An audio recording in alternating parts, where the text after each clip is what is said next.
Dia 27 de Oktober, atuma lugar e cerimônia festivo para dar início na trabalho relacionado com o Hotel de Sinha, Hospitality Experience Center na John F. Kennedy Boulevard, que anteriormente estava da Hector Suites Hotel.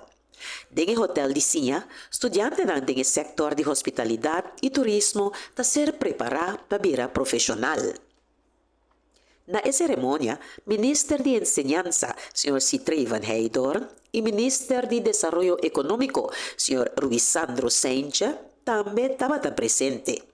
Nanga enfatizar a importância de Hospitality Experience Center para Corsou e a região de Caribe.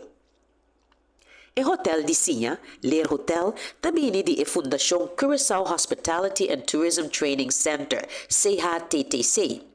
A Fundação CHTTC está uma colaboração entre a Oficina de Turismo de Corsou, CTB, Curaçao Hospitality and Tourism Association, CHATA, e Rock Mondrian, na Den Haag.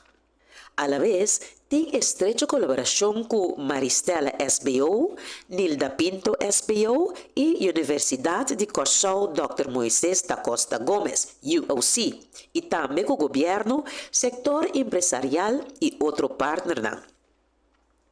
O Hotel de Sinha não tem nome ainda. Para meio de uma competência, quando ser lançado, escolhe um nome para o hotel aqui. E meta tá para depois de uma renovação extensa, o Hotel de Sinha lo queda claro para ser usado por estudiantes e hóspedes no primeiro quartal de 2023.